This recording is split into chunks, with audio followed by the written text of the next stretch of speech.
Hi, welcome. So, my name's Phil. I enjoy discussing politics, and I've had my little Christmas recess, and I'm back a damn sight quicker than the politicians in Parliament who are supposed to be dealing with Brexit when no one still knows what's going to happen with Brexit. But I took my little recess off in hospital. I went to have some surgery. So I thought it might be quite interesting to talk about that in terms of my twin fears, really, for the NHS in the United Kingdom, our health service, our beloved health service, in fact. In fact, the health service that no party, even the right-wing Conservative Party, would dare besmirch. And it's been a vein that's run through the Brexit process as well, because Leave campaigners were suggesting that the NHS would benefit by leaving. Of course, that was nonsense. They were even told that that was lies and they had to stop it. The people who've made those claims have since admitted that they were lies, although tried to blame other people for the various claims. And anyone, I'm afraid, who voted for it thinking that the NHS would benefit was a bit silly for two reasons. First of all, it was lies. Second of all, none of the people making those claims have the power to do anything. But you could see it, actually. I think the NHS obviously is most important to people who work in the NHS and people who are treated on the NHS. And I hadn't had treatment on the NHS for a while, so this was, one of my first times, really. It's certainly my first time going into a hospital to stay overnight. And it did make me very sad thinking about it, because I had nothing else to do while I was laying there after the surgery, other than waiting till I could get out again. Thinking how sad would this be, because to my mind there are two threats. Now, the first one is in terms of what damage certain politicians have already tried to do to the NHS in the first place. The whole idea, what started the NHS, was this idea of contributions. It was basically a nationwide healthcare scheme, and everyone pays their contributions if they're working. And that means that when you need treatment, it is there and it's available for you. A fantastic system. And works brilliantly well when you've got keen vocational professionals working in the NHS, as we have. So things that, particularly the Conservative governments, but not exclusively, Tony Blair did a little bit of it as well, naughty, have done over time is, first of all, underfunded it, deliberately underfunded it. And then had the nerve, this is what really annoys me, if you're going to underfund it, if you're going to come out as a party and say, look, we don't believe in this, so we're not going to fund it as much as we might like, then the reason they don't do that is because they know that actually people, wherever you are on the political spectrum, unless it's on the very extreme right, are in favour of it. So they know they can't do that. Because they can do it with other things.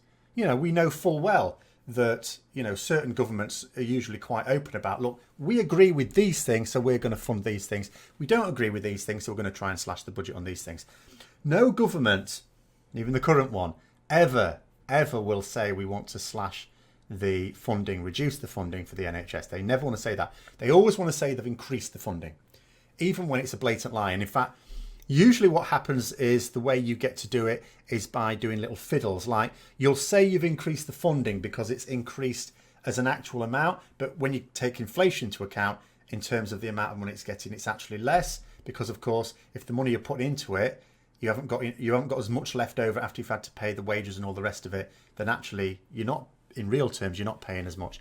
So there's usually little fiddles like that are done. There was another little fiddle done quite recently where they took away funding from social to the NHS, but then said that the NHS had to take over those social services. So that was like just moving money from one place to another, but saying that they were increasing the funding. So that was another little deception there. But at the same time, they could factually claim that they'd increased this budget. It's just that they'd also given them a load of extra work to do for that budget. So it amounted to like nothing at all, really. But David Cameron particularly used to get into terrible trouble for just telling outright lies. He used to just tell outright lies about the funding for the NHS that the Office for National Statistics constantly pulled him up on. But I guess he sort of knows that more people will listen to the lies than will listen to the admonishment from the Office for National Statistics. So he kept getting away with it. And there's nothing really to stop these politicians lying. In fact, during the last general election, Theresa May's party, the Conservative Party, were accused of telling a number of lies during their election process. And people complained to Number 10, the seat of government in this country.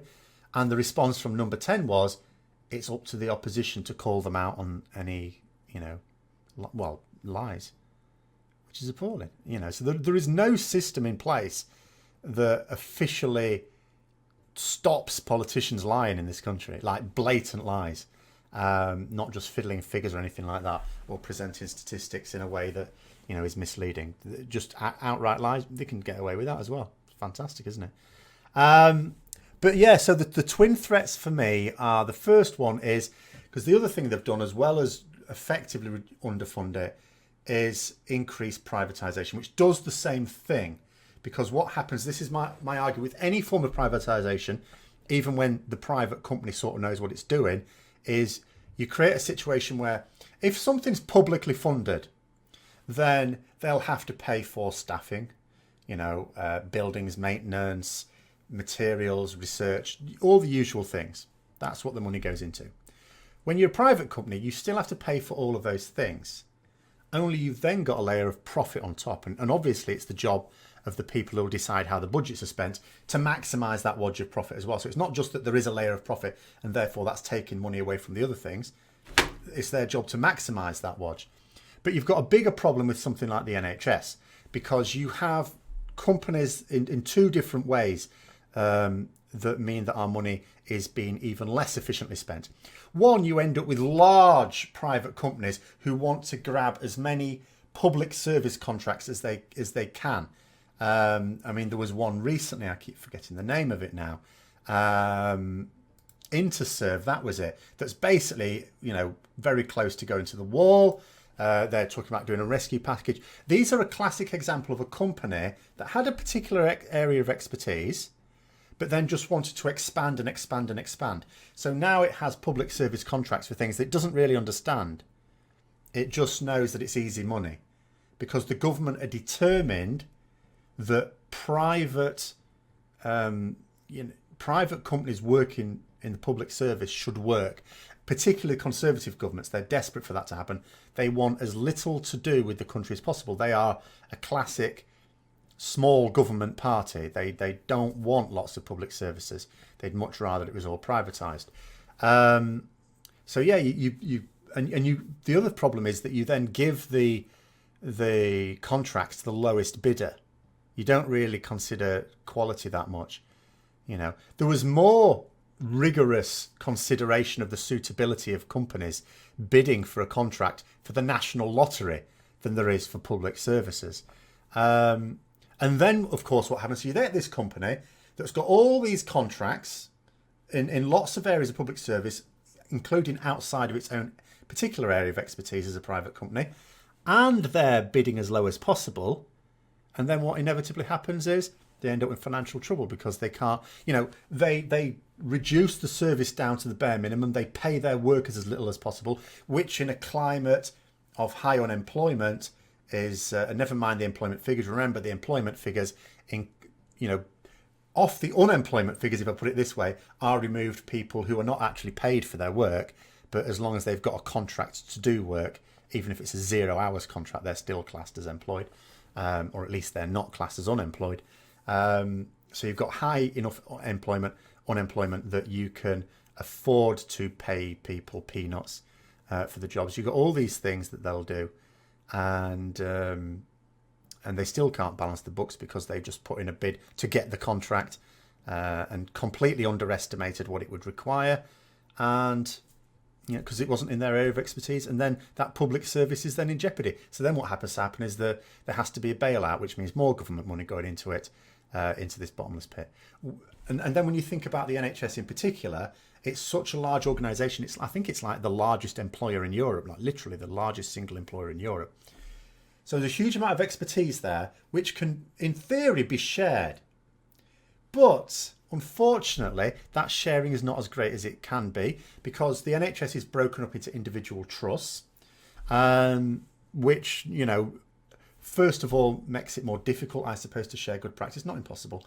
But then if you have private companies doing little bits of the things in each individual trust as well, again, you've got much less coordination, and you've got much less of a system of training and sharing that best practice, because private companies are not necessarily going to do a lot of communicating amongst each other.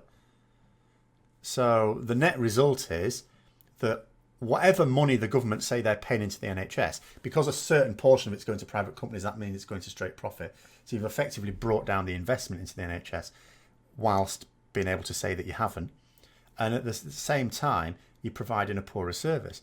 And this is only happening to a small degree as far as I can tell. So, because my experience in the hospital was excellent service, because you had proper people working for the NHS, not a private company. NHS nurses, NHS doctors, and orderlies and porters and other people working there who, were fantastic. What we didn't see people there who really didn't want to be there. And this was close to Christmas, or just before Christmas. And I received amazing care. And then the other problem is, which is much more directly related to Brexit, because the problem with Brexit, of course, we know there's going to be a downturn in the economy, and the government will, first thing they'll want to do is, again, try and nick money from the public services. And although they will never want to be seen to be doing that with the NHS, they will. And the big fear is, of course, that we end up, in order to get a trade deal, particularly with the United States, that ends up being a massive rollout of privatization of our health service along American healthcare lines, which is, of course, the furthest thing from what people would want in this country. But if they do it little by little, then, the expectation, I guess, is that people won't notice, because you do a bit at a time, bit at a time, bit at a time. And before you know it, it's changed over a span of 40 years, and someone's going, bloody hell, what's happened in the last 40 years? But it happened so gradually that people didn't notice enough to basically riot at the time. Well, not so much riot as at least felt their opinions known at the ballot box. But yeah, so I was treated by I saw a number of doctors, a number of nurses and other staff there. And I know that leading up to the Brexit, in the last couple of years, the NHS has said it has struggled massively to recruit nurses and doctors, particularly from the EU, of course, because at the moment, people from the EU can go and work and live wherever.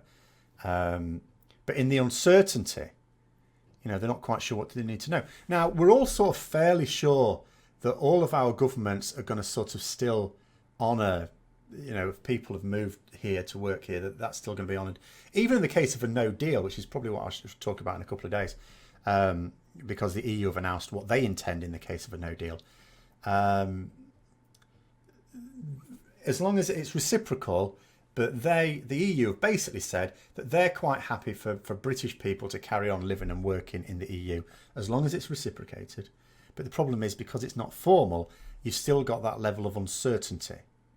And it could end overnight. Overnight, someone's right to stay in this country if they're a doctor. Say there was a number of doctors from Spain and Portugal, for example, as well as nurses.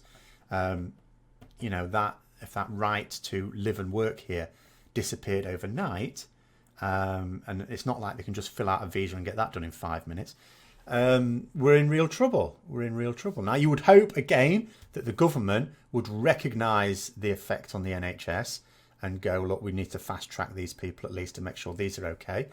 But, from the Spanish or Portuguese doctor, nurse's point of view, that's not really much reassurance. The reassurance of a politician is like the least reassuring thing on earth, isn't it?